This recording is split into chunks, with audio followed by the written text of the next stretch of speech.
I've been asked by Luke to produce a podcast on bullying. When I first considered it, I thought, well, maybe there's not a lot to say because ultimately a bully is someone who imposes their will on somebody else. And, that's, I suppose, a kind of trivial definition, but then all of a sudden it occurred to me that actually there's quite a lot of depth in that, because if we take that as a definition, one person or thing imposing its will on another thing or person, then the whole of nature is a bully, which is kind of right actually. But let me go and talk about the two people I usually talk about, Spinoza and Schopenhauer. I could have talked about others, but to be honest, Schopenhauer and Spinoza encapsulate the whole thing the best. So, as far as Spinoza is concerned, every creature is endowed with what he calls its natural sovereign right. In other words, we and everything else do not create ourselves. We are created by the universe, or God, if you want to use that word. So the universe creates a lion so that it can bring down gazelles or whatever, kill them and eat them. We don't judge that.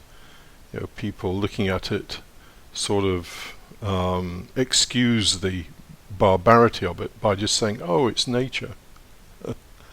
And then they quickly move on, because they don't want to see the entrails being chewed on while the creature's still alive and that kind of thing. But this thing called the natural sovereign right is a thing, the power that is given to every creature as it manifests. So someone who is large and muscular in previous ages or in certain societies maybe might hold more power over people who are weak and puny. These days it tends to be more people who are more cunning and devious tend to have more power, and I'll come on to that a little bit later. But this notion of natural sovereign right is very important in Spinoza's ethics. Spinoza sees nothing wrong with a powerful person exploiting weak people. Sees nothing wrong with it at all. For him, the whole universe is perfect. And that's a self-defining thing, because of course you have nothing to compare the universe with. So by definition it's perfect because it is what it is, and you can't compare it with another universe where things are different. So Spinoza is this, his thought is absolutely razor sharp, and to fully accept Spinoza, who on the surface seems like a cheerful little chappie, but underneath there is a full appreciation of the barbarity and the suffering in life. So anyway, to get back to the main point, we all have this power within us, and this power manifests as the desire to survive and to procreate. That's primarily how it manifests in living creatures. So however we can survive, whether it's through murder or lying or cheating or whatever, as far as Spinoza is concerned, that's fine. It's just the natural right of every creature expressing itself in an attempt to survive. He does go on to say, well, for human beings this is not a particularly good way to carry about things, so seeing as we have this facility called reason, why don't we create laws in a society where that rule of barbarity is not so explicit? Of course, all that happens is it gets hidden and manifests in other ways. Anyway, that's Spinoza's take on the whole thing. Each creature is given a power, and it can exercise that power to the max, because that is how it's been created. Now Schopenhauer has a different take on the whole thing. He has a very, very simple definition for morality. And he considers that immorality is when one thing, one person, one creature imposes its will on another so that the other is adversely affected. And adversely affected means that that other thing's will is somehow thwarted. So, for example, a lion killing a gazelle, in Schopenhauer's terms, is an immoral act, because clearly the lion is totally dominating the gazelle and in the end depriving it of its life itself. So based on Schopenhauer's definition, when one thing dominates another through its will, he considers that to be immoral, then the whole of creation is immoral. And indeed, that's how Schopenhauer viewed the whole thing. And that's pretty much in line with how the Buddhists would see it. They see that all suffering is caused by desire, and not least this desire for life. In fact, there's a saying in Buddhism that all suffering is caused by the desire to exist. It's a very deep statement, that, very deep.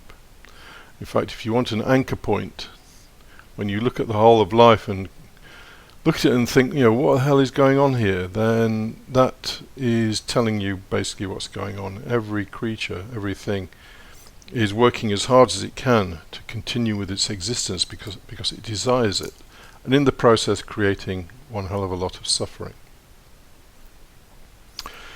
So let's get down to what a bully is. Well, I've mentioned that in Spinoza's eyes, someone who dominates someone else, and of course in our society domination is the nature of the game. Most people have to sell a good portion of their time, the time they exist, to someone or some other organization, simply so they can get enough money to live and to continue to exist. And in capitalist systems, then a certain group of people do very well out of exploiting other people. They impose their will on other people. Those other people are diminished, they are enhanced, and for Schopenhauer that would be immoral. For Spinoza, it's not a problem. However, Spinoza does recognize that this external power, if you like, is actually a fairly puny kind of power, because there will always be someone that is stronger than us. There will always be people who are weaker than us, and if our whole existence is based on trying to navigate around the people who are stronger and just exploiting the people who are weaker, then it's a fairly unsatisfactory state of affairs. So Spinoza introduces the idea of what you might call internal strength. He calls it virtue. It's very much in accord with what the Stoics would have defined virtue to be, which is an inner strength. And it is possible to create this inner strength. It's created through understanding the emotions. And understanding the emotions is not a trivial thing, but basically all emotions in some way or other tend to relate back to the survival instinct. Am I doing well? Yeah, well, I'm going to be happy then. Am I under threat? Well, yeah. Oh, well, I'm not happy then. So if I win a lot of money, I'm happy. If I become ill with a serious illness, then I'm not happy. It's to a large extent related to the survival instinct. However, once you understand that every creature is trying to impose its will on all other creatures, and particularly in human societies, when you see that, then you understand what is going on. And all the crass and unpleasant human behavior that you see, once you understand it, and really understand it, to understand it you have to see it in yourself, then it loses its sting. And actually you become free of the emotions that might be associated with someone bragging to you for half an hour about their new villa in the south of France or something. So there's understanding of emotions, there's understanding of the universe. So I mentioned that Spinoza sees the universe as essentially an expression of power. And I'm really not far off summarizing his whole ethics by saying that he sees the whole universe and every individual thing in the universe as an expression of power. And once you understand that, then you can see that quite naturally more powerful creatures are going to destroy weaker creatures for their own purposes, to eat them or for whatever other reason. And also he allows us through his works to understand the nature of our minds and how we identify with things and how we get lost in imagination and so on. Anyway, to explain all of that would require probably 500 podcasts, which I'm not going to do. But, as far as this topic of bullying is concerned, then it helps to understand that every creature is driven by this power for existence, and the more power a creature can display, the more power it feels. And the same with the universe. The universe is driven by this whole thing of power and energy. As you can see, gravity and electrical forces and, the whole thing is always in motion, driven by this power. So, let's talk about the bully specifically. So, a bully is someone who imposes his strength through his will upon someone that he or she perceives to be weaker, and denies the weaker part of the deal their own expression.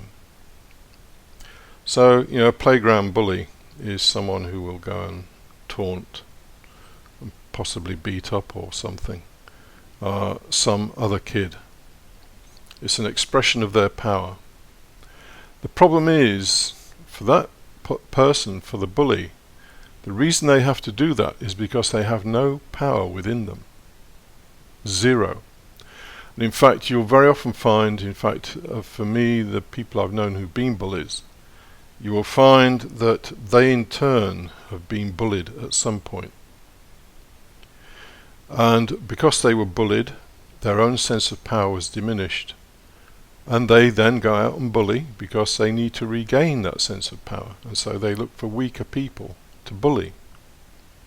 So it's sort of a bit of a chain reaction. As soon as someone is bullied and their power is diminished, then they will go and look for other people that they can bully to try and regain that power. And so the chain reaction starts, and that's the way it happens. Now, people who do not bully, people who are quite happy with themselves, are typically people who have a satisfactory sense of their own inner power. This could come about just because they happen to have a fairly stable upbringing and they haven't been subjected to having their own power diminished. And that's a mechanical kind of thing. It's just luck of circumstance, really, that they've happened to be raised and be in an environment where they haven't been diminished themselves. But also, there's another kind of power that can be got through work, which is not dependent on luck or circumstances. And that power is the power that comes from understanding how the hell this whole thing works. And I've gone through that in some detail. So,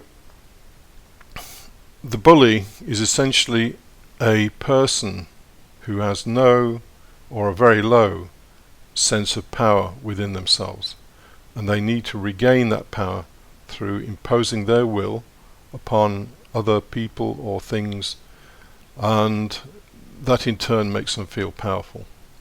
Of course, it never works, because what they really want is a feeling of power within them, not some power that is in a transitory sense gained through bullying someone for 5 minutes, because that emptiness within them, that feeling of diminished power, is always going to be there until they look at it and understand it. So basically they need to go for therapy. And of course, a bully is exactly the kind of person who would not go for therapy, so they remain a bully, and that's the way it works. Anyway, I hope that's been useful.